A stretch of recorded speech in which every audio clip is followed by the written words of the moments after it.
Good morning, everyone, and welcome to today's Premier Pulse virtual series session on dry beans. These virtual sessions are new for SPG and are our opportunity to take our winter extension meetings online. My name is Sean Dearland, and I'm chair with the Saskatchewan Pulse Growers Board of Directors. I farm at Kyle, Saskatchewan, and I'm your host for today. We'll be hosting a live Q&A session with an agronomist panel and our speakers at the end of the presentations. So if you have any questions, please type them in the questions box on your GoToWebinar control panel, and we will address them in the Q&A discussion. Before we start the morning, I wanted to mention the dry bean growers in attendance today that Pulse Canada is currently looking for feedback from those who grow pinto and navy beans to assess the environmental impact of bean production to position them as a food with low environmental footprint. They need grower input for this survey, so at the end of today's session, you'll receive an email with a link to the survey. If you grow navy or pinto beans, I really encourage you to go online and participate in this survey. Lastly, I would like to thank today's session sponsor, Gowan Agro Canada. Thank you, Gowan Agro Canada, for your sponsorship today. I'd like to call on Sherrilyn Phelps, Agronomy Manager with SPG, to bring some welcoming remarks before the start of the sessions. Good morning and welcome, Sherrilyn. Thank you. Happy to be here. Developing new crop options with the goal of at least one viable pulse crop for every arable acre of land in Saskatchewan is one of SPG's key strategic results area. To ensure pulses are profitable and sustainable for all growers, we believe that fostering the adoption of minor crops like dry beans is key to achieving this goal. SPG is supporting these efforts for dry beans through a number of strategies and investments. We have recently refreshed our research and development strategy, which guides the work and investments we make and now includes a more intentional focus on the biggest issues for growers. For minor pulse crops like dry beans, it's about increasing the adoption while making sure growers are profitable. In the short term, we are focusing on getting the right genetics grown in the right places around the province, which means knowing what varieties are suitable for Saskatchewan and where best they should be grown. It is also about investing in research so that we understand and can recommend the best agronomic practices for Saskatchewan, and that includes such topics as pest management, fertility management, seeding rates, rotations, and harvest timing. We have and continue to invest in dry bean research in order to better adapt dry bean to Saskatchewan growing conditions and the production practices that are used here. SPG is pleased to report that we recently announced new funding of over $200,000, leveraged for a total of over $800,000 for dry bean breeding. This is 3 years at the University of Saskatchewan's Crop Development Centre. This project is co-funded through the Agricultural Development Fund and is especially focused on breeding dry beans for dry land production in Saskatchewan, with a particular emphasis on pintos and black beans. As we kick off our Premier Pulse virtual series today, we thank you for the opportunity to still connect with growers and agronomists. Even though we're doing it virtually this year, we do look forward to the future where we can go back to a more in-person meeting. We're excited about this virtual event and are confident that you will gain powerful insights on the important topics today to either add or make dry beans more profitable as part of your farming operation. Welcome and enjoy the sessions today. Back to you, Sean. Thanks for the update, Sherrilyn. It's nice to hear what breeding plans are in the works for dry beans and what dry bean research is being funded. I'd like to introduce our first speaker for today, who's going to share his own personal experience as an agronomist and a grower on the many opportunities that exist for dry bean production. From growing beans under narrow row dryland to what steps we can learn from the US on solid seeding and wide row tillage systems. Jeff Ewen has a lot of experience with dry bean production. As SPG focuses on increased acreage for minor pulse crops like dry beans, information like what Jeff is about to present will become increasingly important. Jeff Ewen graduated from the University of Saskatchewan in 2012 with a bachelor's degree in agriculture, majoring in agronomy. Jeff was employed by the Ministry of Agriculture and Outlook from 2013 to 2018 as an irrigation agrologist. Jeff, along with his two brothers and father, operate a 12,000-acre irrigated and dryland grain farm at Riverhurst, Saskatchewan.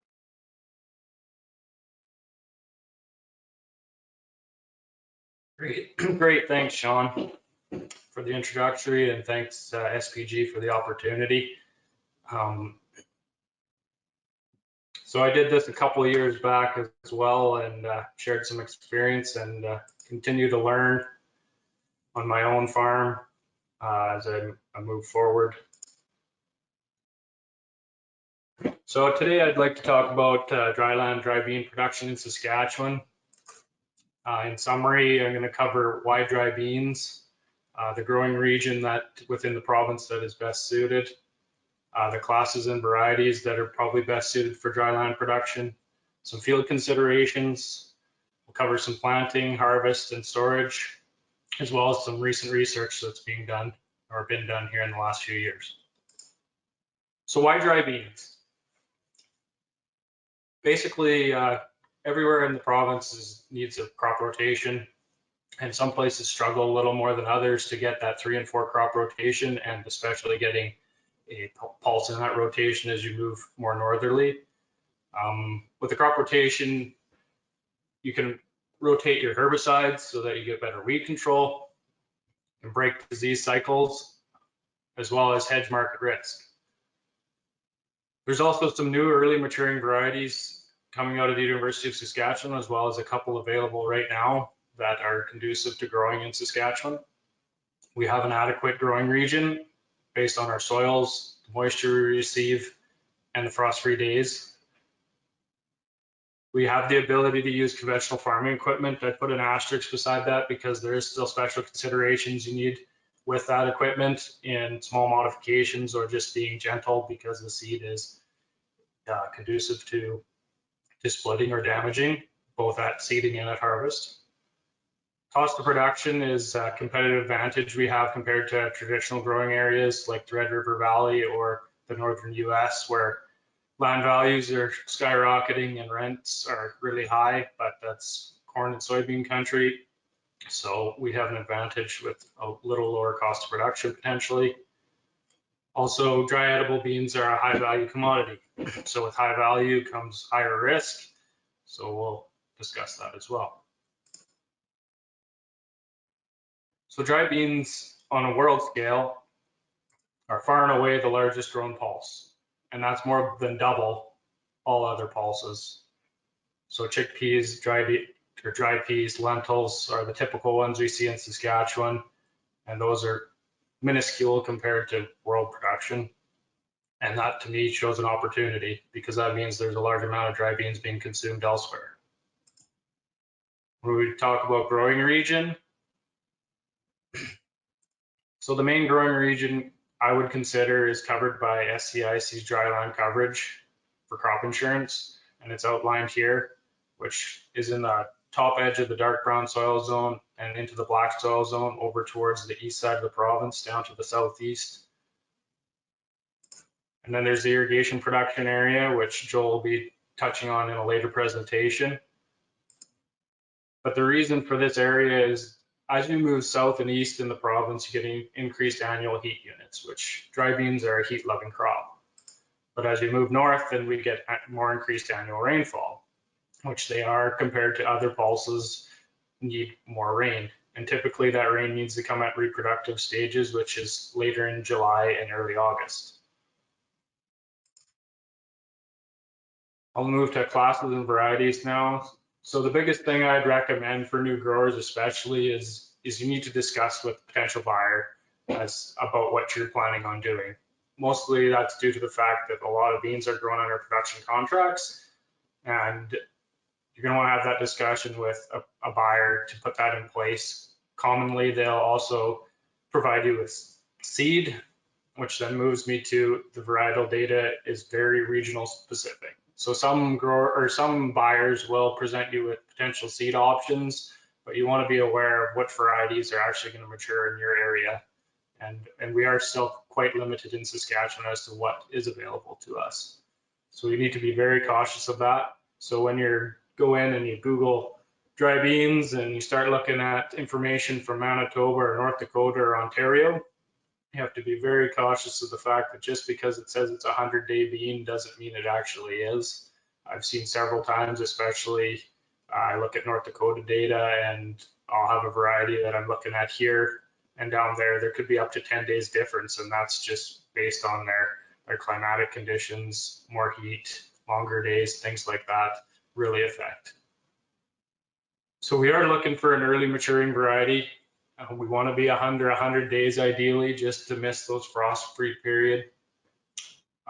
Edible beans are very sensitive to frost, both in the spring and in the fall. We want to look for upright plant structure, so type 1 or type 2, and that mainly is because the reproductive parts will be higher on the plant, and ultimately leaving us with higher pod set, which it was more conducive to for direct harvest, and our losses will be a lot less. So within the classes and varieties that I'd suggest for dryland production in Saskatchewan would be navy beans. Mainly right now, the best variety available would be Portage. It's a type 2 growth habit, has moderate maturity, moderate yield potential, and a high pod set. The second one potentially to consider would be AAC Shock. The one piece with it is that it is a little later maturing, so you'd want to be far over east or southeast in Saskatchewan to consider that one. But it does have a better disease package with resistance to common bacterial blight. The other one I would consider is a black bean, and CDC Blackstrap right now would be the dominant black bean variety that is most conducive for growing in Saskatchewan. It's a type 2 growth habit, early maturing at 100 days or slightly less depending where you are. High yield potential, high pod set, and has that resistance to common bacterial blight. Second one to potentially consider would be CDC Superjet, which is an earlier generation of black bean come out of the CDC. It also is a type 2, but again, later maturing it would be a few days longer than Blackstrap. So if you could get your hands on Blackstrap, if you're thinking black beans, that would be the one I would suggest. For field considerations, rotation. We want to be considerate of the fact that I wouldn't recommend growing on canola stubble based on volunteering as a weed, but also the fact that both edible bean and canola are Sclerotinia hosts. Secondly, I would recommend going on cereal stubble if possible, but stubble that has lots of trash can be a major issue. We want to have the soils warm up and have the beans into good soil contact. I want to pick well drained fields. The image below shows a field in the Red River Valley that has soybeans and navy beans side by side on flooded fields. You can see that beans don't like wet feet. Soil texture is another consideration. Light to medium textured soil is ideal. Clay soils are conducive to crusting and can cause issues with that, especially if you have pounding rains or quick dry down. I want to pick minimal stone fields, low weed pressure fields, so picking your best fields, and got to be considerate of herbicide residues. There's a fairly lengthy list of residue issues that can be found in the crop protection guide. Moving to planting, we want to look at fields that are soil temperatures that are greater than 10 degrees Celsius, very similar to soybeans in that fashion. Because it's a large seed, it takes on moisture quickly, and whatever the temperature of that moisture is really dictates how quickly it's going to break out of the ground. We also want to look for no frost in the forecast, so it is very common to wait to the end of May, even early June, to avoid that, and that is the typical planting window. Seed depth of 3/4 of an inch to 1.5 inches into nice soil moisture is ideal. Recommend using a seed treatment based on your field history, whether you have an insect problem, seed and soil-borne disease is also still worthwhile for that expense. Land rolling, especially if you will be considering swathing or direct harvest, you want to pound down those rocks and dirt lumps, but very key to do that before emergence because it's an epigeal germinator. The cotyledons and the growing point come above the ground. So if you damage those, the plant will not survive. So target plant populations for black beans and navy beans, 140 to 150,000 plants per acre is the recommendation at NDSU for a 9 to 12 inch spacing. And that works out to between 50 and 60 pounds per acre. You want to consider the fact that you could up to 25% seed damage if you're using an air seeder, just based on delivery system and breaking seed, and especially if the seed is on the drier side at less than 12% moisture. Dry bean seed is highly variable in 1,000 kernel weight, so you want to be measuring that to be sure you get your seeding rate correct. Inoculation, dry beans are poor N fixers, as shown in the graph here, that less than half of the total N is fixed. There's limited commercial inoculant available, especially in Canada. There is a couple products out of the US, but I'll show later that there was some testing done and the responses to inoculant are very minimal. Different inoculant strain than a PRL lentil, so you've got to be sure of that you're not getting sold. And you must supplement with nitrogen fertilizer to retain your best yields. And I'll show some stuff on that later too. So fertilizer requirements. So when we're targeting somewhere around 1,800 to 2,000 pounds per acre yield or higher, we're looking at upwards of 100 pounds between soil test levels and your application. For phosphate, we got to be cautious of how much replacing with the seed, because safe rates are in that 20 to 25 pound range, but they actually use 30. Potassium is a small amount, and zinc is another interesting one. If you have low soil test levels, you might see a response to a small application of zinc.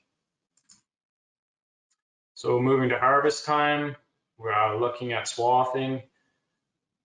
So swathing should take place at about 75% skin on pods, and so if you crack pods and the seeds have changed color, but the pods are still rubbery, less than 30% moisture, I'd suggest swathing after a dew if at all possible. That'll reduce your losses, but you want to limit the amount of green material that you're putting into a swath, and that's mainly due to molding or that moisture not being able to release as quickly. The pros of swathing is you'd limit your losses from shattering, and you do get a quick dry down. The cons are swaths are prone to blowing, as well as rain can result in weeks in delays and molding in the swath. Harvest, considering desiccation. So this is the biggest thing with desiccation is you have to check with your buyer as far as products that are allowed to be applied to your product. There's lots of issues with MRLs, with glyphosate, reglone, you name it, in edible beans, depending on the market they're going to. So that's a must before you ever consider applying anything. But the staging is about the same as swathing, 75% buckskin, less than 30% moisture. If at all possible, try to retain as many leaves as possible, because it really helps with feeding the combine in the fall. So the circle image here shows ideal timing for desiccation. For harvest, greater than 80% moisture is considered tough. Dry is between 12 and 16%, and once we get below 12%, we could have issues with splitting. I'd recommend harvesting with a flex draper header. If you're going to direct harvest, that's just due to the fact that it hugs the ground the best, what's typically used with lentils and peas. Some other considerations would be an air reel or duckbill tines as an accessory that can help feed. Also, if you're looking at swathing, you may want to consider a steel tine pickup. That's made either by Sun, Pickett, or Elmer's, or a few variations, but they have a steel tine that picks the plant a lot better than a rubber tine one will. Storage considerations, safe storage is less than 16% seed moisture. Upper bottom bins are more or less a must, but you want to look for a low drop due to that seed damage when you're dumping it in. Aeration does have its benefits for the ability to blow air through tough seed, but that duct it can be damaging on dry seed as well if you're not requiring it. A conveyor is also a must for loading and unloading bins. Very delicate seed. I wouldn't venture to put any beans through an auger. Moving to research. So back in 2019, AgriArm sites across Saskatchewan, in this case, Indian Head, Redverse, Yorkton, and Scott, started looking at dry bean inoculant and fertilizer. There was also an irrigation site in Outlook, but I've excluded that from this data just because this is a dry land talk. But they specifically looked at a strain of inoculant out of the US. As you can see, there was no response across all treatments to inoculant. But when they bumped up the nitrogen and added nitrogen of 80 pounds per acre, they nearly doubled their yield. So that strongly showed the response to nitrogen. So in 2020, a similar group of AgriArm sites, mostly on the east and southeast portion of the province in that growing region we're talking about, started looking at nitrogen response specifically after that other project in 2020. And the image you see here is out of Yorkton, where the low rate of nitrogen compared to the high rate. Clearly, the black beans, these are CDC blackstrap black beans, were responding to that nitrogen. Here's the yield that was expressed. It was a tough year in 2020, as we all know. It turned quite dry, but we did still see a continuation of increased yield as we increased nitrogen. Some of the sites did have pretty poor yield, as shown here. Some comments that come from that study. So they did have challenges with establishment, and soil texture and soil temperature may have been a factor in that, especially at Indian Head and Melfort, where they're heavy clay soils and we had a cool spring. Nitrogen rates were not a factor on that establishment, was observed. Overall, they were low yields, and that was mainly due to the below average rainfall and little to nil late June, early July in the reproductive stage. Maturity was not affected by nitrogen rates. There was a good linear response to the nitrogen, and they're hopeful for funding and reevaluation in 2021. So I was involved a few years ago working with ICDC and the Ministry of Agriculture here in Saskatchewan, an irrigation agrologist, and we did some work on narrow row versus wide row dry bean production. So in that study that went over 2016 to 2018, we looked at 3 types, Pinto, Black, and Navy, and 2 varieties in each of those classes, as shown here. Our narrow row spacing was 12-inch spacing compared to 24-inch spacing. And when the results came in on a 3-year average, we noticed a response of yield, a 36.2% increase in yield in the narrow row spacing. We were a bit shocked by this, especially since it was repetitive 3 years straight. There is some other research showing this similar response, although across all dry bean growing regions, wider row spacing is much more common than narrow. It was kind of observed that this is likely due to seedbed utilization and putting more plants in the field and resulting in better yield. Now, the caution side of that is in wetter conditions, disease can be an issue, and that is why wider row spacing is typically used. But we were very happy with these results, and it really led forward to the next project, which actually took place in 2017. So after we received our 2016 results, I jumped wanting to do a field scale demonstration. So I spoke to Sask Pulse Growers, and they were glad to fund. I also brought Prairie Agricultural Machinery Institute, PAMI, on board to do some evaluation on machinery side of things, and we did a field scale demonstration to hopefully see similar results. So this is just expressing what a typical wide row versus narrow row system would look like. I'm not going to go through it in full detail. The biggest point here is that the traditional way of doing it, which would be most of the US and southern Manitoba, southern Alberta, they're doing the 12-pass system, or roughly the 12-pass system, with lots of tillage, use of specialized equipment, where we wanted to look at a dry land scenario. In this case, it was under irrigation here because I'm in more of the southerly portion of the province where we get less rainfall. But your narrow row system is more of a 7-pass system.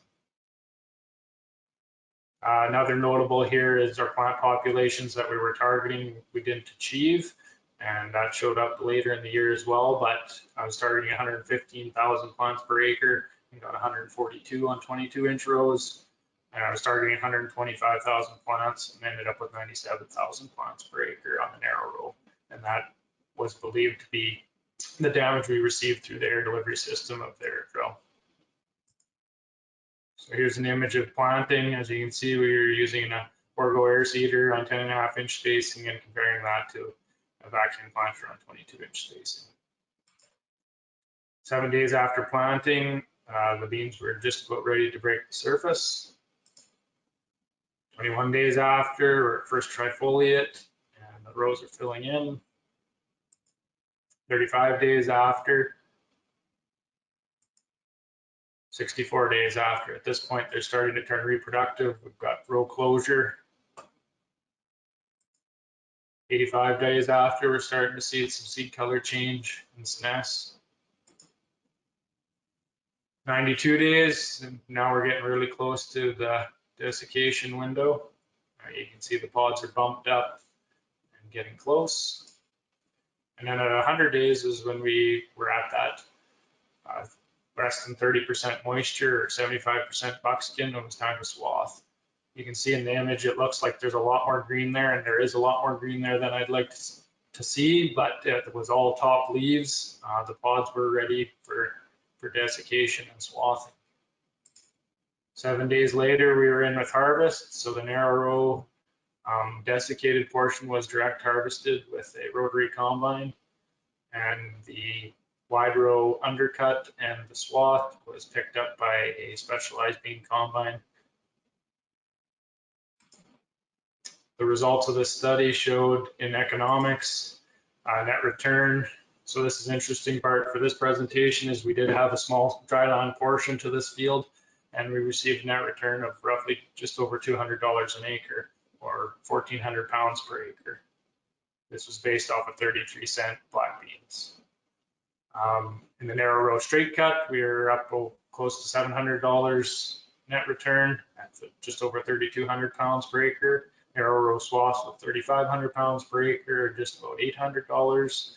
And the wide row custom operation with multiple passes was right in there about the same.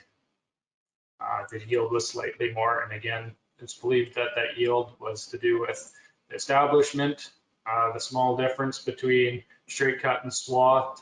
There was no strong observation of major losses of straight cutting, but whether it was just slightly different area of the field or the losses that we didn't measure. Just a reminder, Jeff, we've got 5 minutes left here. Okay, thank you. So some observations from this was that current air delivery systems and air seeder do damage seed. And that was what I mentioned earlier, that there has to be strong consideration to making either modifications to air seeders or at least going slow and actually using seed that's higher moisture can really help with that problem. Agronomy seems to work the same on both a wide row and a narrow row system, so there's no major differences there.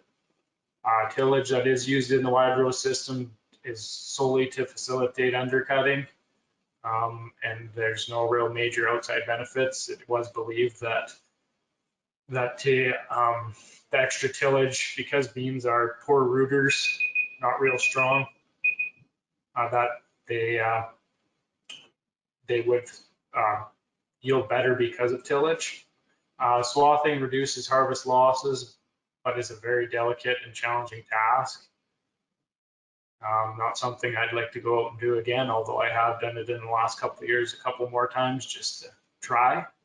But I would suggest using straight harvest, and it resulted in small losses at the header. But in the end, there was a better residue left behind in the field because of it. So we left the roots behind, and that was better. A bean combine is much gentler on seed and leaves a cleaner sample. And the yield differences was assumed to be largely due to the plant population difference. So if you didn't learn anything else from the rest of my presentation, this is where you should tune in. The real take-home messages are that you should contact your buyers for market conditions, production contracts, and production barriers. Select a class and variety that matures in less than 100 days and be very considerate of your region and look for that region-specific data. Start with high germ, disease-free seed. Pick a well-drained field with low weed pressure, few rocks, and no herbicide carryover. Calculate seeding rates using 1,000 kernel weight and account for seed damage up to 25% if you're considering using an air seeder. Plant into soil temperatures that are greater than 10 degrees with no risk of frost. Typically that's May 20th to June 7th. Careful with compaction with wet soils and soil crusting, especially in clay soils. Land roll shortly after planting but before emergence. Early weed control is essential. The dry beans are not competitive, similar to other pulses. If conditions are conducive for disease, apply fungicide preventatively prior to canopy closure. Swath or desiccate at 75% buckskin stage or less than 30% moisture. Allow for leaf drop if you're swathing, but attempt to hold the leaves if you're desiccating. It really helps with direct harvest. Harvest between 15 and 18% moisture to limit splits. Load hopper bottom bins with a conveyor for short and long-term storage. With that, I'd like to thank a few contributors to my presentation: Amy Brown, Joel Peru, Dennis Lang, Gary Nadowich, Chris Holzaffel, Kirstin, Bett, and Chuck Benner for providing this information. Also, I can be reached at this email, or I have a Twitter handle.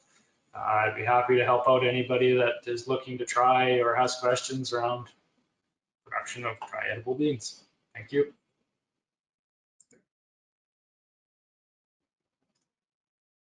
Thanks a lot, Jeff. That was an excellent presentation.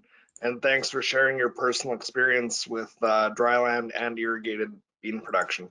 If you have any questions for Jeff, please type them into the question panel and we'll address them during the live Q&A at the end of the session. Our next speaker is Dr. Kirstin Bett, and today she'll be talking about dry bean varieties and disease management. Again, as SPG supports the growth in acres of smaller crops like dry beans, continued investment into variety development and research for dry beans will hopefully make this crop a strong alternative pulse crop for growers. Kirstin is a professor and pulse crop breeder at Crop Development Center. Her area of expertise is in pulse crop genomics and dry bean breeding. Her work has resulted in developing numerous varieties of dry beans in several market classes that are adapted to Western Canada, including the first slow to darken pinto bean. She has also met the challenge of developing beans suited to dryland production in Saskatchewan. I believe Dr. Bett is not with us, but it's a recorded session, so she will not be available for the Q&A. Yeah, we're ready for the presentation. All right, good morning and welcome to this session. I'm going to give you a quick tour around some of the breeding activities we've been doing here at the in the Crop Development Center at the University of Saskatchewan to bring you new bean varieties, and also a little bit about some of the diseases that influence dry bean production here in Saskatchewan. There's lots of diseases that are outside of Saskatchewan, but we'll focus on the main ones for here. Especially if we're going to have increased irrigation areas. This is a really cool opportunity to increase awareness of beans and maybe encourage a few more people to jump into this high value crop. So just to start with, some of the breeding objectives for the breeding program here at the University of Saskatchewan. The main one obviously is yield, which is the same in any breeding program. For us, that means how much good quality seed can we get off at the end of the season before the plants freeze, which ties in with maturity. And maturity is an issue. If you push maturity, yes, you will get increased yield, but the problem with that is that beans originate from lovely warm places like Mexico, Central America, and South America. And so when you bring them up here to Saskatchewan and subject them to A, our super long days, and B, our not so super hot temperatures, even in the summer, it's not that hot here, then they don't grow the same way that they would back in their where they originate. So maturity is a very important characteristic that we need to pay attention to if we're going to be growing beans here on the edge of where one should be growing them. The other trait that I'm very much interested in is the plant architecture. So how does that plant grow? Is it growing nice and upright? Is it, or is it one of the more traditional, what we call type 3 vining types, which grow more hugging the ground a little bit more? And if that's the case, those ones need to be grown under more specialized type situations where you're doing wide rows and undercutting. So what I try to focus on in our program is the upright, either determinate or indeterminate beans, in order to make sure that we can go in and combine them, either swath and then combine, or even direct harvest. And one of the characteristics that plays into that is not just the fact that they're upright, but also that their pods are not sitting down on the ground. They're up in the plant canopy, where they will not get chopped off by a cutter bar going through. So we're aiming for 80%. That's achievable very easily in black beans, but in some of the other market classes, it's being a little bit more challenging to get to that point. Quality is also a very big consideration here. We don't have the super high yields that you would get in other areas, but we can sell quality products, and that's why we've been focusing on things like the slow darkening pinos and yellow beans that have a very nice yellow color to them, and black beans that are very black. And then the other trait that I focus on in the program is disease resistance, and that focuses around a couple of bacterial diseases. This is something you don't typically see in the cool season legumes like peas and lentils, but in beans, one of the big problems is bacterial blights, like common bacterial blight, that's CBB, or halo blight. These are typically, in our environment, they're going to be seed-borne, and then once they establish in a plant, they get splashed from one plant to the next and can run through the field that way. The other disease that I've tried to focus on is I'm trying to get resistance to in everything is anthracnose, which is a fungal disease. And it's seen in wetter years. It's not been a huge issue here, but when it does go, it can go and be kind of ugly. The other disease that we see, for which is very difficult to breed, is white mold. There's no major source of tolerance to white mold. This is the same, it's caused by the same organism that's going to cause white mold in things like canola. So once it's in your field, it becomes, there's a source of infection in the field. And if it's a nice humid environment, it will start attacking the beans as well. So one of the biggest strategies for resistance there is plant architecture. You want open, upright. You don't want a lot of plant material close to the ground where it's creating this really moist microenvironment. So the ability for air to move through the canopy to keep it dry is important. Further to that, if you're in an irrigated region, it may be good to resist that one more shot of water, because yeah, you might get a little bump in yield, but at the same time, you may also have white mold take off through the field. So it's a fine balancing act between having too much moisture and getting disease, and not enough moisture and not getting the yield. So very, very careful how that gets managed. We do screen for tolerance of the material in our irrigated nurseries. but that's opportunistic. And basically it amounts to, if it looks terrible, it's going to get a big X on it as it goes through the different generations in the program. And that's pretty much not systematic screening of the material, but it's the best we can do. Common bacterial blight I've been working on for quite a number of years. There is a source of tolerance, not resistance, but tolerance. And this is a disease that's more evident after flowering. It's brought on by heat.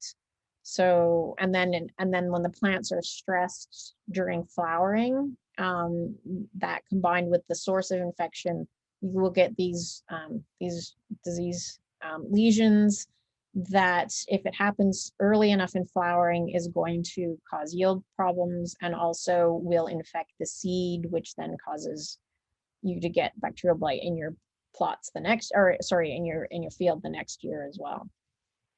We have a marker that we can use to put in one of the major genes for tolerance. And what that does basically is delays the onset of the pathogen or the disease until it's too late to really matter. And we now have early maturing CBB tolerant black beans, navy beans, and pinto beans. And going forward, that's my intention, is to, unless there's something that's super high yielding, it will have to have tolerance to CBB, or I don't think it's a good idea to put it out there if we're going to go with local seed production.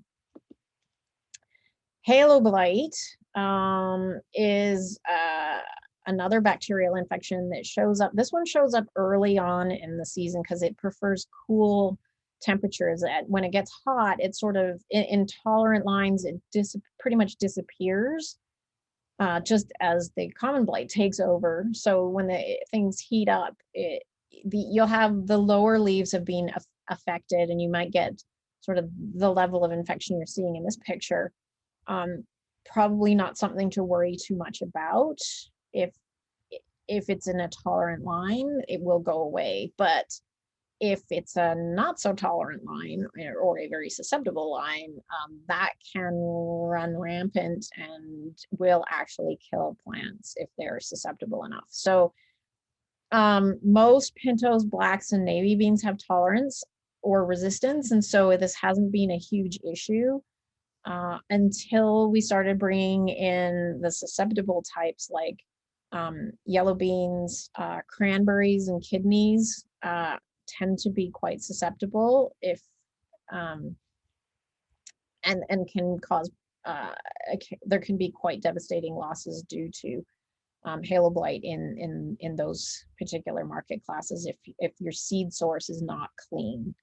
There is a marker for bean common mosaic virus that appears to also be close to a gene for halo blight tolerance. So we're trying to use that in the breeding program as an indirect way of trying to introduce tolerance into things like our yellow beans. But really right now, the key is to have clean seed. Anthracnose is becoming a problem in Saskatchewan. You see it mostly in wetter years or where you get higher humidity. And it starts off with these leaf lesions, it's called vein necrosis. So it's following the veins, which is a very classic symptom.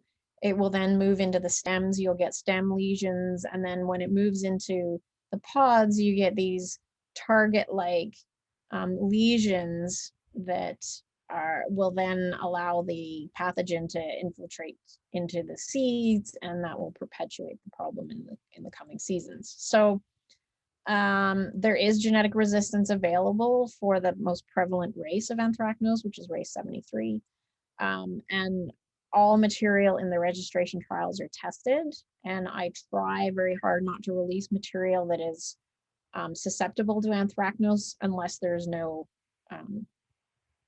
alternative. So resistance is fairly common in pinto and navy beans.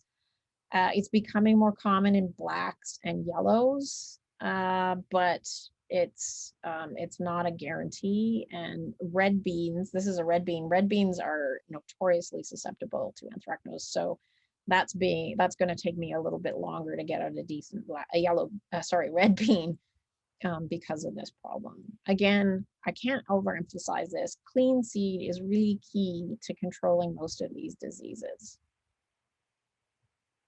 So that's all I want to talk about disease, just varieties and some of the varieties that are out there up and coming and where we're going next. Here's the seed guide, just to let you know. The seed guide for 2021 is pretty much identical to the seed guide from 2020 because we didn't grow, due to COVID, we didn't grow a bean regional trial last summer. We weren't able to get all the seed together before we got shut down.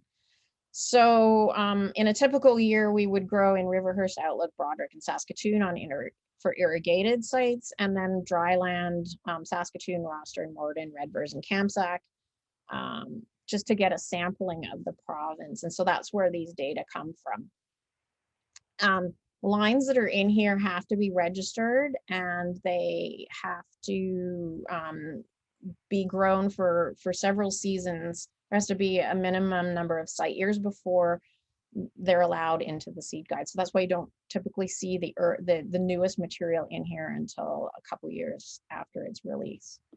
We also drop things from the guide just because the list can get out of hand pretty quickly, and there's no sense in having anything in the guide that actually isn't available. So this is just a series of lines that have been dropped from the guide in the past 10 years. And primarily the reason is they've either been, nobody's actually producing seed anymore, so you can't get the seed anyway, or they're deregistered. And so they're absolutely not supposed to be grown. So the green ones here are what's in testing and should come out. Some of them will probably get on the list next year, or maybe one more year, depending on how many site years we can get in terms of data this summer. I'd also like to point out that we have in the past tested American lines, but the problem is that they become a nightmare to manage the trial when you have a variety that's 2 weeks later maturing than your earliest material in the trial. That's just not going to work. So that's why we're super reluctant to actually put anything American into the trials, because we just know that they're going to be very, very late. Just quick update on some of the newer varieties. CDC Sunburst is a new yellow bean that we released. It got tendered out through Rudy Agro.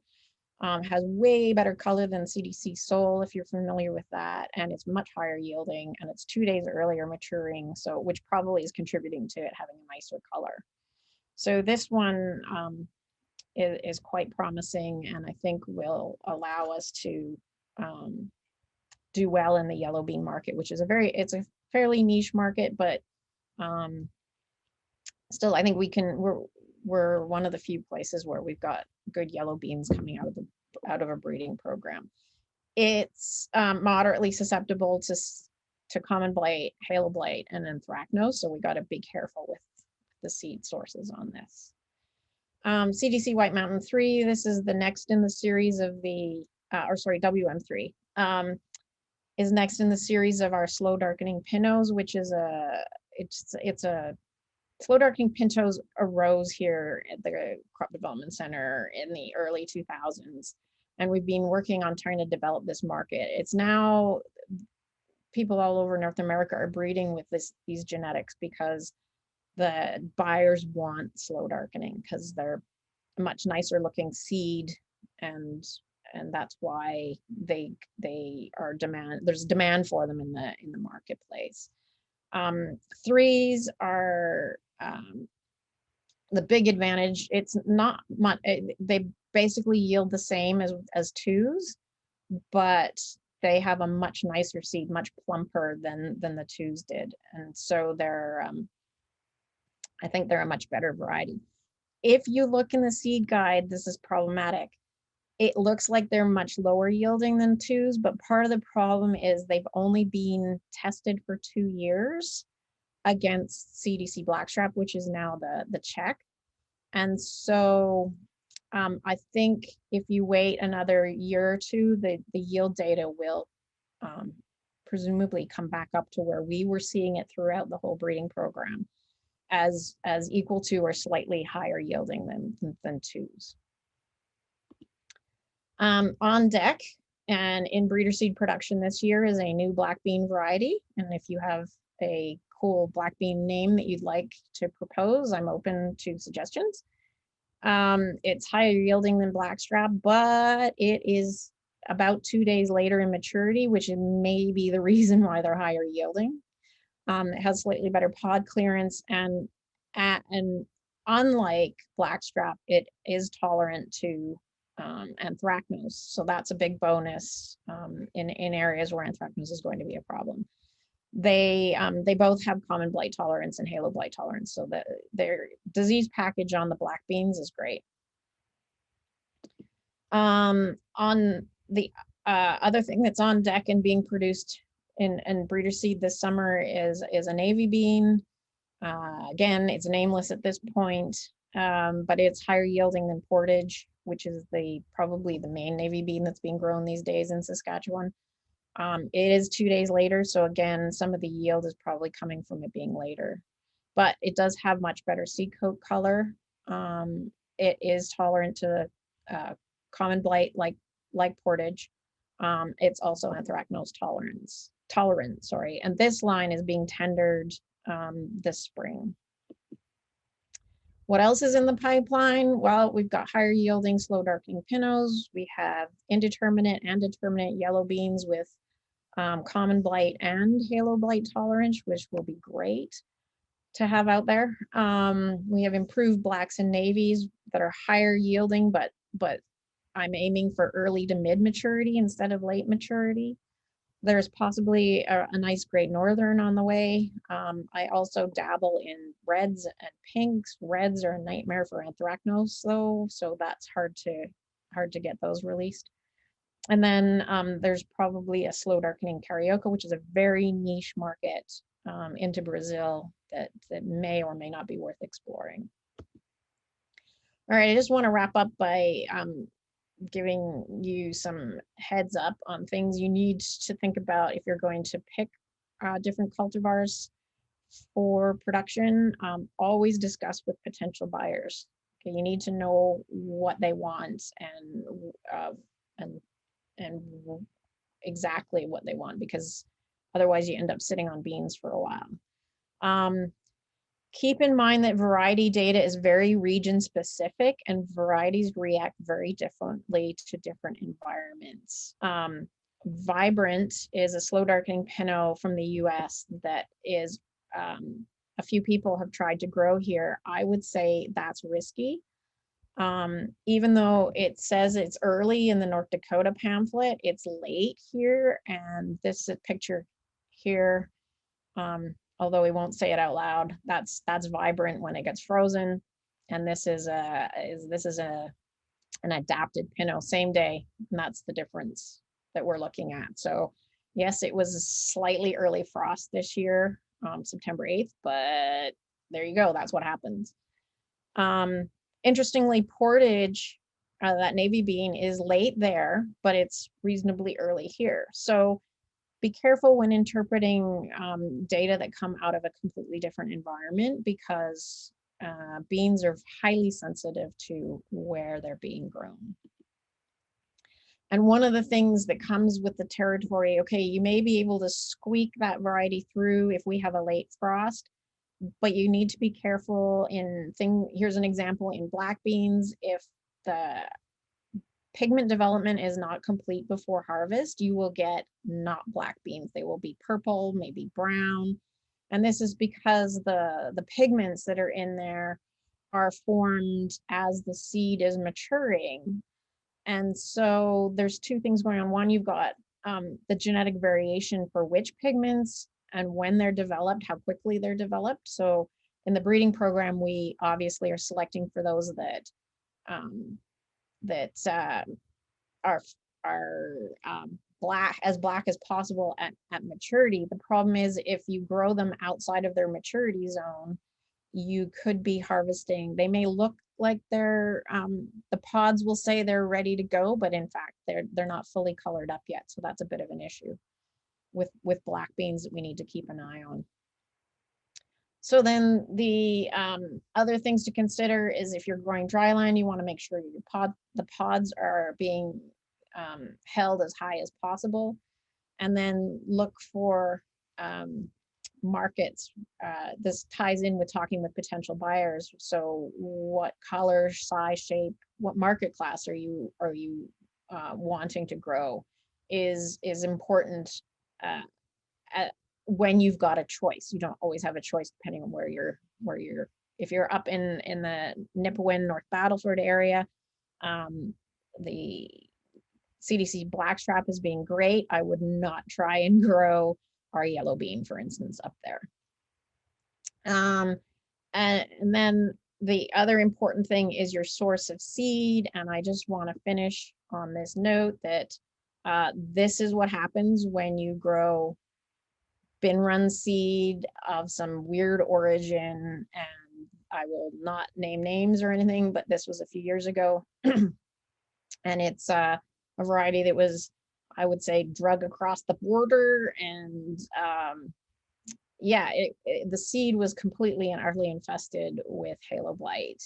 And so the green plants that you see here are actually off types that were tolerant. And the rest is just complete and utter train wreck. And this is July. This is not even the end of the season. So, and then what happens is this then infects the next field over, the next field over, and then we have a big mess in the bean region. So don't do that kind of thing, please. And yeah, and with that, I just like to say thank you very much. And you all probably know where to find me here at the university. You can email me and follow us on Twitter. I know it says lentils, but I do sneak in bean material as well into that feed. So thank you very much, and have a great day.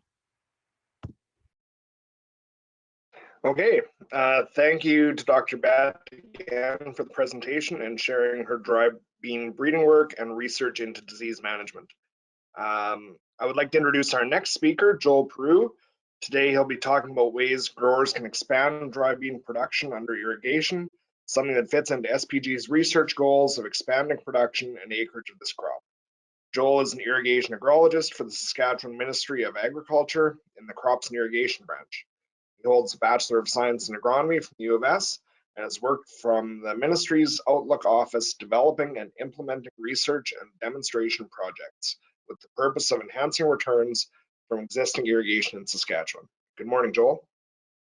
Good morning. Can you guys just see my presentation, or is there other things in the view right now?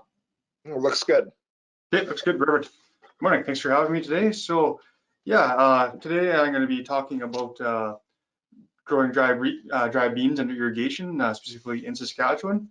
Talk about why it's a great pulse crop to grow under irrigated conditions in the province, and talk about what needs to be done to expand our current acres and why we should be looking at expanding the amount of acres.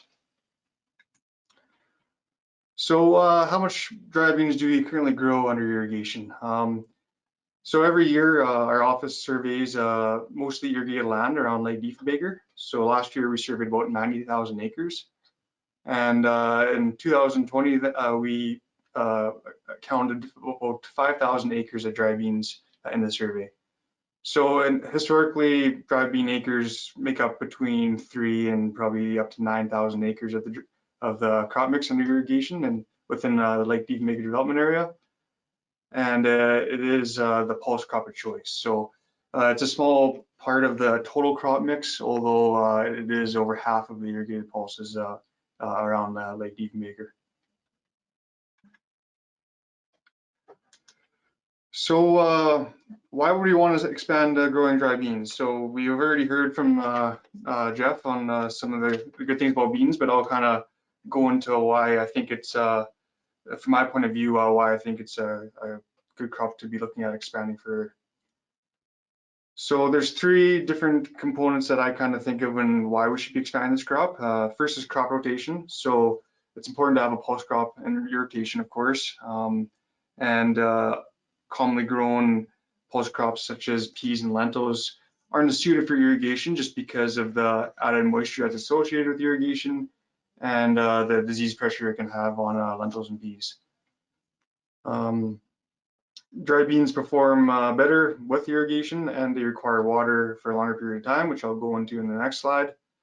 And they are less susceptible to root rots than compared to lentils and field peas. Next, global demand. As Jeff mentioned, beans are a very high demand crop across the world. More than 100 countries import dry beans. The major importers being India, Brazil, the USA, Italy, and Mexico. And yeah, annual world exports range from between 2.6 to 3.5 million tons. Another aspect of this global demand is that the largest bean producers in the world consume most of their domestic production. So that means they're not importing any, or they're not exporting any. They're eating their own beans, so potentially they're going to need more beans, especially during years where their production is down from drought or other factors. Final and most important reason why we should be expanding irrigated dry beans in Saskatchewan is economics. So dry beans are consistently one of the highest returning crops grown under irrigation in the province. So yeah, we do an economic analysis on all the crops grown on irrigation on an annual basis. And the table that you can see here is taking numbers from our 2021 edition of the Irrigation Crop Economics and Agronomist Guide, which is actually an ICDC publication and can be found on their website if you're interested in looking at it. But anyway, just looking at the numbers here, you can see dry beans stack up very well compared to other commonly grown crops. So the current crop mix is mostly composed of canola and wheat. It's crops of choice just because they're familiar and there's good marketability and because of they're the major crops grown in the province. But when you look at the economics, you can see that both pinto bean and black bean perform significantly better if you're able to reach your target yield under irrigation. Their gross returns can be hundreds of dollars more than even canola.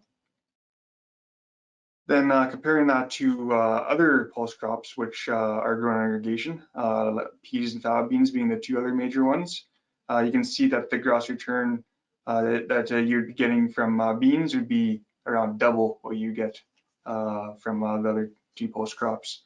So this in itself definitely makes the case for dry beans being the choice pulse crop to grow under irrigation in Saskatchewan.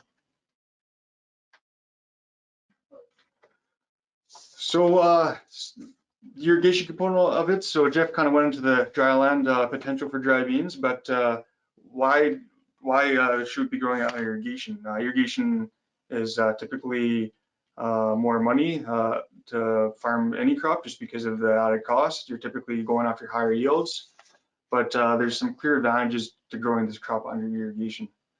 Dry beans, I wouldn't say are a high user of water. They use about 300 millimeters or 1.8 inches, 300 millimeters in a growing season.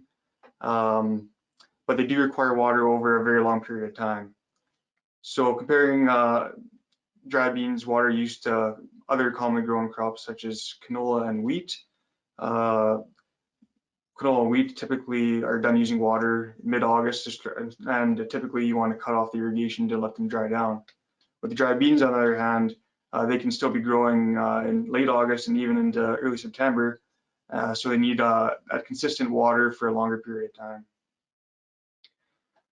During their peak water use, as you can see in this table here, they can use up to about 5 to 6 millimeters of water per day, and this spans from a pretty far period actually. So that's yeah, from all the way from early pod development to pod fill, they need this amount of water, and that looks like it's almost a month according to this table. So having that consistent water supply is essential for dry beans to get their optimum yields, especially during drought years.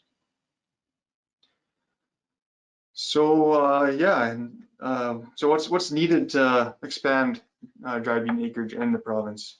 So I'll be covering these different topics now for the rest of the presentation. And they include increasing local buyers, attracting the value-added industry, growing more market classes, and Kirstin and Jeff both talked about some of the different market classes in their presentations. Refining agronomics and breeding to help reduce some of the weaknesses and pitfalls of growing dry beans under irrigation. Increasing the producer interest in this crop, and overall expansion of irrigated acres to allow more growth of this crop.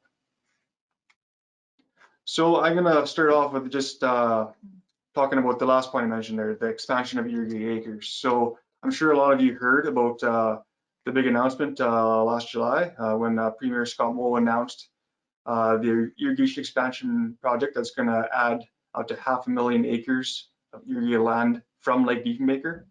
This will more than double what is currently irrigated in the whole province, so it's very substantial. There's large price tags with associated with this project. Immediate $22.5 million has been invested into preliminary engineering and initial construction. And over the next 10 years of this project, which is the expected duration, the price tag will be $4 billion. So a lot of money is going into this. So growing high value crops like dry beans is going to be an essential part of this project's success. The first phase of the project will be what we see first. So that's just going to be expanding the existing west side irrigation canal system, which is already 90% complete. So this project will cost about $500 million, but will add another additional 80,000 acres in the area. Since the canal is almost complete already, it's going to be moving fairly fast within the next couple of years, and we're going to see a lot more irrigated acres soon. So what does this mean for dry beans though? So even if we keep the current ratio of dry beans in the crop mix, which is roughly about 7%, varies from year to year, this will add another 35,000 acres of irrigated dry beans in the province after this project is complete. Ideally, that 7% is going to be more like 10 to 15%. So we're hoping that those dry bean numbers are even higher. And having this amount of dry beans located around one central area in Lake Diefenbaker is going to present hopefully a lot of opportunities in terms of marketability and perhaps even some value added in the future.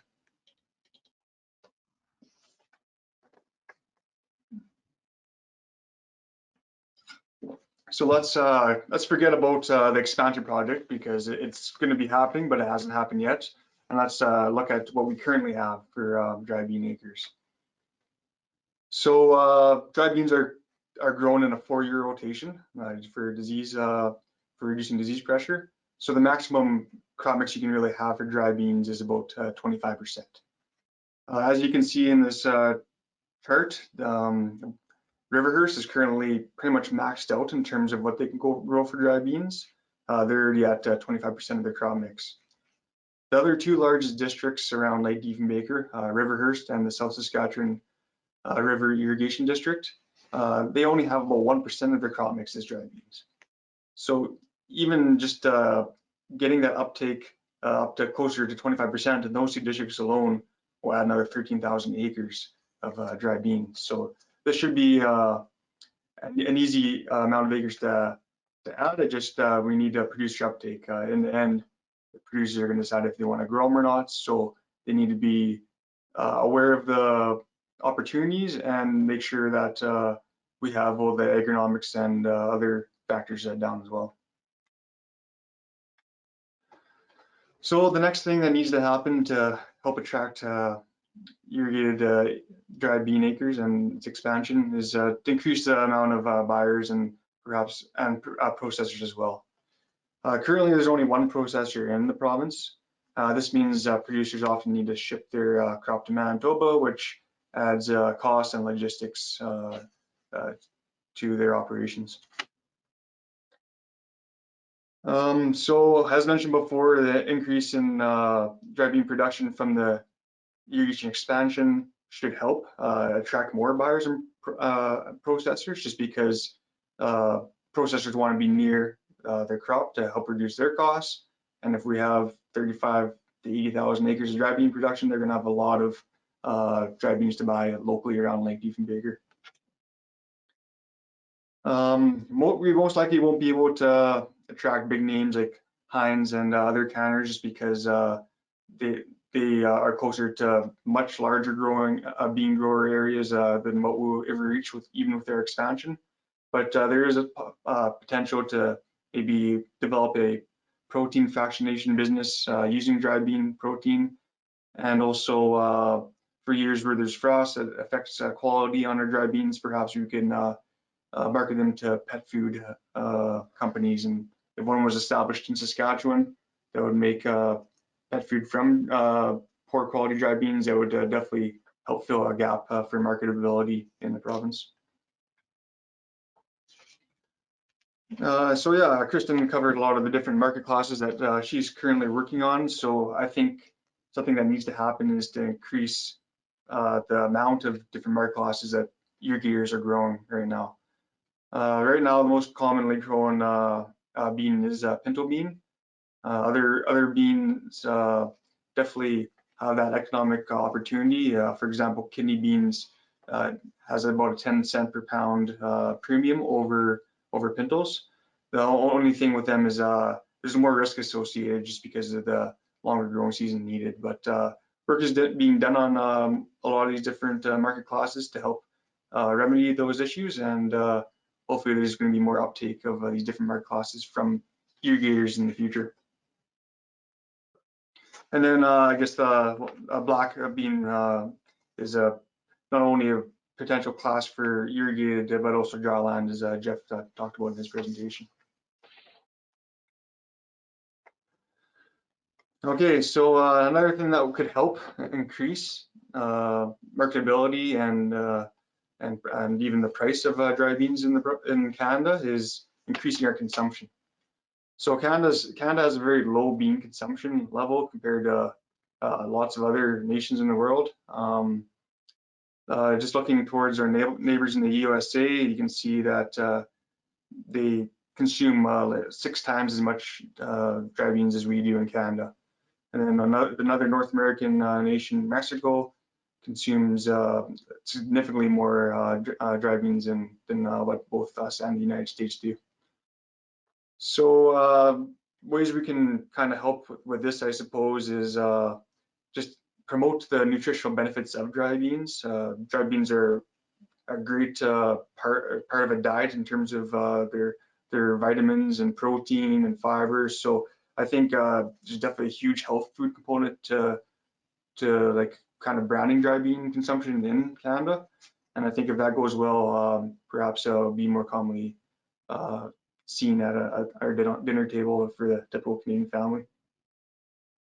Yeah, last weekend actually I saw a can of Clark's beans in the grocery store. I've never seen this brand before, but I looked at the back and these beans are actually packaged in Canada. So there's beans being canned in Canada. So if we can somehow sell some of or produce more beans and get our beans to that market and expand that market as well, so there's more Canadian canned beans being sold, that would be great for the industry.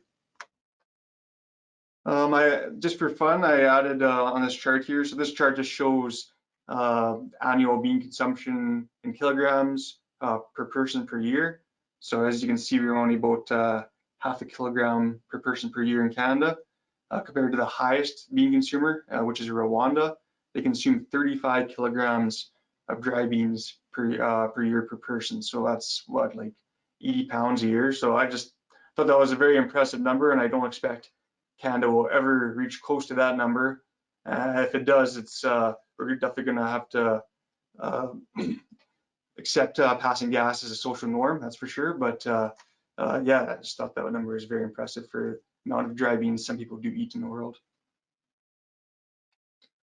Okay, for the remainder of my presentation, I'm going to be talking more about agronomy and research. There's some overlap in my presentation from the last two presenters, so I'll skim through those parts a little bit faster. So I think I'm probably about 6 or 7 minutes to go here. So yeah, so I work closely with the Irrigated Crop Diversification Corporation, which is the agri-arm site in Outlook. They are the Agronomist site that specifically looks at irrigated research, and dry beans is a big part of their program. So I'm going to be talking about some projects that they lead and they also collaborate with on that are addressing some of the agronomic issues dry beans have when growing under irrigation. So pod height is the major restraint, and that's why there's been a lot of work being done right now to help reduce or increase average pod height for dry beans on all market classes. A big aspect of low pod height is harvest loss in dry bean production. So yeah, seed loss can be over 20% greater due to pod height, and most available dry bean varieties have only 70 to 85% of their pods above the critical height, and some varieties are even as low as 65%. So you can see how much loss you can potentially get from just having those beans too low to the ground. Raising average pod height will also allow for conventional equipment to harvest dry beans, which will open up producer interest. So yeah, I guess one thing that can influence pod height is plant density. Higher density tends to lead to an increase in pod height, and in some crops like chickpea and soybean, but we don't have much information on how this relates with dry beans. Another factor though is that plant density that is too high can also reduce the yield potential in dry beans. So finding the optimal plant population density is important to improve both pod height, which also includes harvestability, and obtain the optimum potential yields for different varieties of beans. So Kirstin actually has an ADF project that's been going ahead this year, and ICDC will be doing the work at the Outlook site for this project. So through a seeding rate test on dry beans of different market classes, the effective seeding rate and pod height will be evaluated. Suitable seeding rates for each market class will be available to producers upon completion of this project. So that's one of the major goals of this ADF. The second major goal of this ADF is to help develop molecular markers for pod height. So markers associated with pod height will be generated from this project, and this will help assist the breeding program to get those bean varieties with higher average pod height. So just to briefly cover how this project is going to work, 2 different varieties from each the black bean, pinto bean, and navy bean class will be tested using 4 different seeding rates. There'll be 2 locations in Saskatchewan, one being Outlook, and data will be collected throughout the year and will include stand counts, plant height, disease incidence, and yield. So another major agronomic concern is growing season length. For most years, we have a good growing season, especially as you can see in this map down here around Outlook and Dievenbaker. We have relatively high average corn heat units, which is more than sufficient for growing most dry bean market classes. Although there's years where we do get that early frost, and this will greatly reduce quality of dry beans, and dry bean buyers are typically fairly fussy when it comes to the quality. So yeah, so this will be a lot of breeding work, and as Kirstin mentioned, that's one of her priorities is to shorten the growing season for market classes of beans and make sure that this risk of early frost is reduced.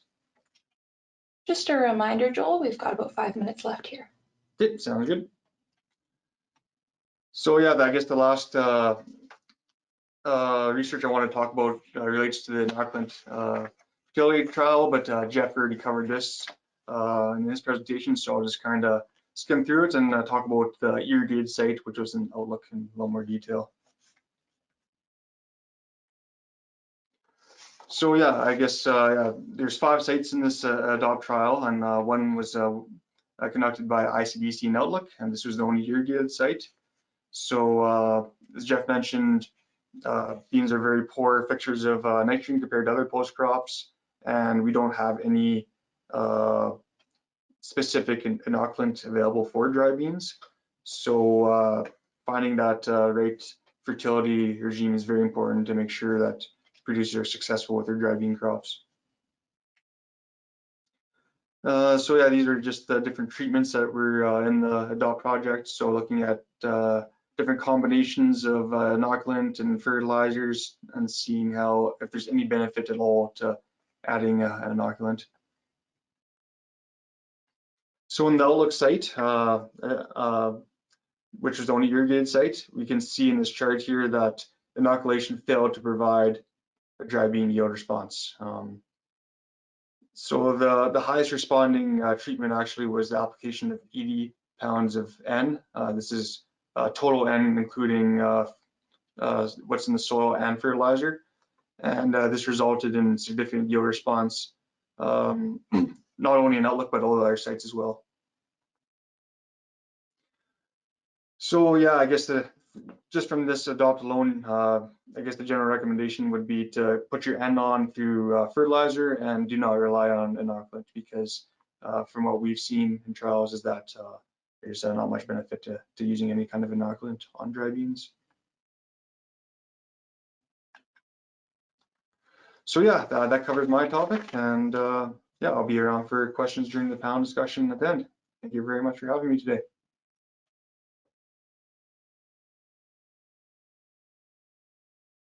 Okay.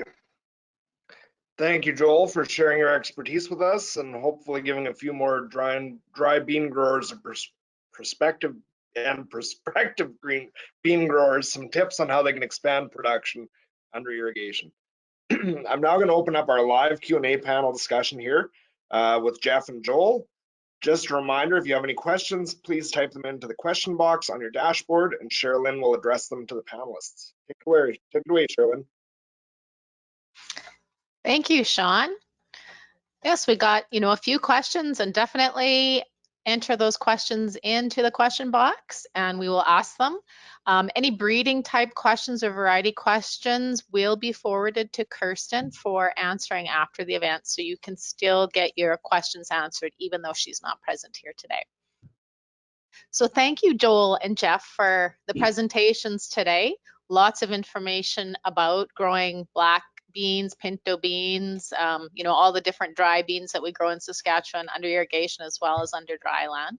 And I guess we'll start off with one question, and I'll kind of give you guys both the opportunity to answer it. So the question is around inoculant responses, and you both presented some information pertaining to the projects that have been done with beans. Have you seen any difference in variety response to inoculants, and could be that be part of the problem? One of the question revolves around, when we're doing variety evaluations, we tend to use high nitrogen. So have we actually just kind of bred some of the nitrogen fixation out of our varieties, or is it just that it's more species specific? Hey, well, I can speak to that first, if that's all right.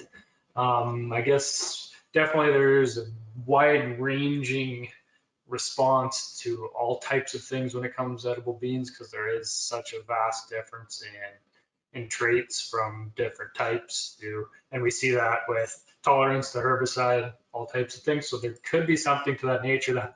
That being said, I haven't seen any research specific to each type, and that has to do with the fact that how many varieties can you fit into that? How many classes can you fit into that? It's pretty tough to really look at that, and that's where they chose CDC Blackstrap as best fit for Saskatchewan and just used that variety and explored that in that study. But yeah, overall, anything I've seen, there's not a huge response to inoculating dry beans. That's just the reality of it. It's been looked at universities and other places, and it's and obviously the companies realize that too, because they're not investing a bunch of money to try and chase that down. So that's my input there. Yeah, and yeah, Jeff. Joel, do you have anything to add to sort of? Yeah, Jeff pretty much covered it there, and I don't think inoculant's really used on dry bean production anywhere, from what I know. Maybe in small niche amounts, but I think the general overall consensus is that you want to get your nitrogen on your beans with fertilizer. Okay, sounds great. So on a similar topic, switching it to fertility, the recommendation was mentioned at targeting 100 pounds of nitrogen for dry land, and I'm guessing that's soil plus fertilizer or nitrogen. The results from the project suggest that beans respond to higher rates than that as well. Is there more work being done, or do we need to do more work on the nitrogen rates to really optimize those returns? Yeah, I can start with that one again too. And I know at the grower level, being there isn't a ton of growers right now in Saskatchewan, we do a lot of our own on-farm type research and just sample with that kind of stuff. And I know generally the recipe hasn't really changed, at least around here, especially under irrigation. Guys seem to be in that, 100 pounds per acre plus what's available in the soil, or including what's available in the soil, I should say. So you push it too hard and you end up with a lot more plant material, and it doesn't necessarily go to yield. So yeah, what I've seen is there's definitely a threshold there. That being said, from what was seen in the data from the 1-year study so far from the Agronom sites, is that we still need to look at that. And I think there is definitely still some room to look at that. But again, the high variability between types and classes and stuff are going to create some error there. But if we can select the few varieties that are dominant in the next coming years, I think it's something we got to continue to look at. So. Yeah, for sure. Yeah, I think there's going to be more and more better varieties of beans coming out of different market classes in the future. So fertility work is something that's going to be a constant effort, I think, for our research, both at field scale level and also at Agronom sites, just to continue to refine recommendations as new varieties are released. Okay. Thank you, guys. On a similar note with fertility, what would be the target phosphorus recommendation most growers are using? Yeah, back to, I guess, what I presented, and like I said, the use seems to be around 30 pounds. I think we all recognize that in Saskatchewan, generally, our soils are depleted of phosphate. So if there's any opportunity to add it, I know our program here is put as much phosphorus as we essentially can afford, but put it separate of the seed. Try to get in a building program. We use lots of phosphate heavy use crops. So, any opportunity to put more there, you do. Just like I said, the seed placed is the issue. So got to be cautious of that. But yeah, like I said, seed placed, I think 20, 25 pounds is safe rate with the seed. So. Yeah, I have nothing to add for that one. Perfect. That was going to be my next question. The safe rate. Sorry, Joel, you had some comments? No, I was just saying I had nothing to add from Jeff's comments there. So. Okay. So another question came in about plant dry beans and what is the best depth to target when you're seeding them? So I guess the key is into moisture. And obviously, if we're at a deficit of moisture, once you get to 2 inches and beyond, then you're asking a lot out of that plant to push that high through the soil. The key is that, yeah, you want to be into the good soil moisture, but you can see them relatively shallow as long as they're not going to dry out. And yeah, that's the key. Sorry for my visitor in the background. No problems. So another question is, you mentioned that dry bean is best suited for light to medium textured soil. Is growing them on heavy land an absolute no, or is it still an option just with challenges? And how do you best manage that? Good question. And well, the reality is that the dominating acres in southern Manitoba are on Red River clay. So it's being done. But that being said, they use a lot more tillage than we typically would, especially here. And again, I'm used to growing on lighter texture soils, light to medium, I should say. And we're doing well with it that way. Like, and exploration of roots is a bit of an issue when you get into heavier soil, and that's where the tillage will facilitate with that exploration. But yeah, soil crusting is a big concern, especially if there's a pounding rain. Even that land rolling process after planting can become an issue if we have a quick dry spell and it crusts that clay. So it's still a concern. I think the guys that farm clay though are well aware of that issue with all their other crops as well. So I think it's somewhat the same, but definitely beans are a bit weaker when it comes to that. And again, you have to, they're pushing those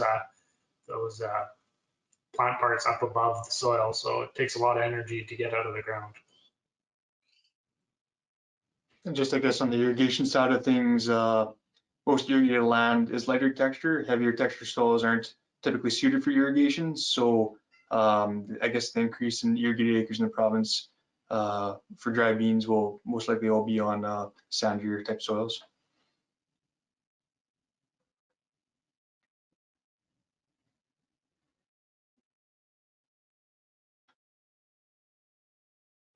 You're on mute, Sherrilyn.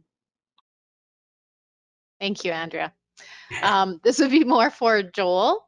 So out of the increase in expansion with phase 1, you're targeting 80,000 acres of extra irrigation from your presentation. How much do you feel that that will increase the dry bean acres in the province? That's a good question. Hopefully those 80,000 acres will follow Riverhurst lead and have a about 25% ratio of their dry beans in their crop mix, but it's hard to tell. It all comes down to producer uptake. So if more opportunity for using conventional equipment comes to grow dry beans under irrigation, I think there will be more uptake, and I think there needs to be work done by ministry and word of mouth from producers having success with dry beans to help encourage this crop to be growing more under irrigation. And I think if producers kind of work out the economics, they'll see that this crop definitely makes sense, and hopefully out of those 80,000 acres, we'll see 10 to 20% of them be dry beans. Well, that would be exciting, because what is the current acreage right now? In the province, or? Yes. I think the numbers are around 200,000 acres. That includes some flood irrigation and things like that as well, though. Around Lake Diefenbaker, I think there's about 120,000 acres of intensive irrigation with high pivots. So that would be the more comparable acres, I guess. So how would so you're suggesting it could add, 10 to 20,000 acres of dry beans. Would that double or triple our existing acres? And then how does that feed into, drawing processors in? Is there a sort of a base limit that we need to get to in terms of acres in production to entice buyers and processors to move into Saskatchewan? Yeah, I don't know what the number is. I hope that we reach that number sooner than later, whatever it is.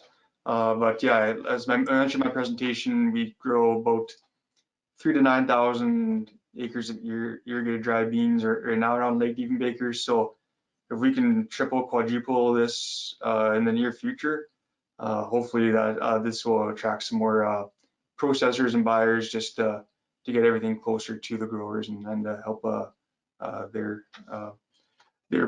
procedures for selling the crop. But Jeff might have a better idea of what a feasible number would be to help encourage more industry to move in.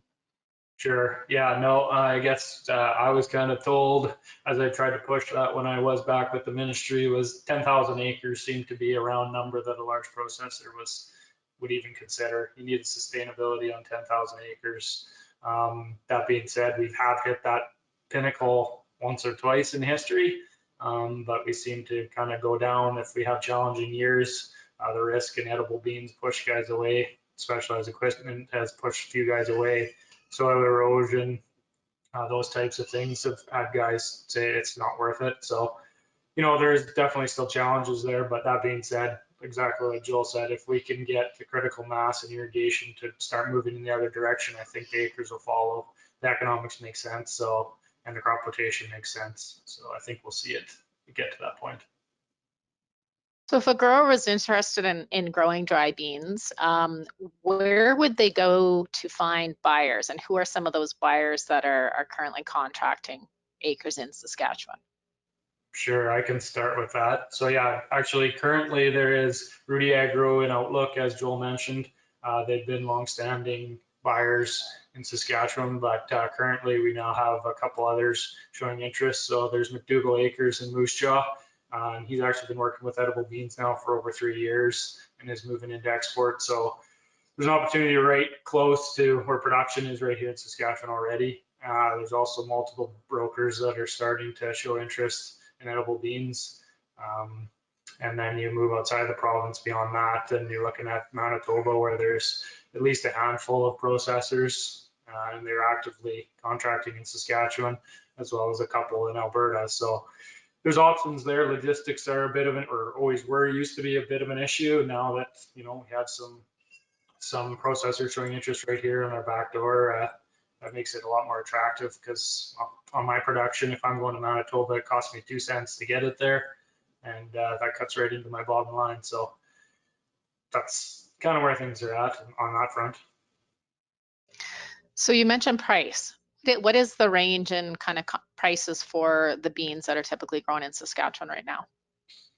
So they are pretty wide ranging, and obviously that all hinges on availability of production and where we're at with that. So as of the last couple of years, actually, there's been quite a downturn in production available to processors, and we've seen some pretty high prices. So I guess traditionally, I would say an average on a pinto bean is going to be somewhere in that 35-cent range. That being said, they've been as high as 50 plus when they're really short supply or quality becomes an issue. So we range from 30 to 50 cents. Black beans, they seem to trend right in around 33 to 35 cents as an average. Same thing, 30 to 40 cents. It's kind of common.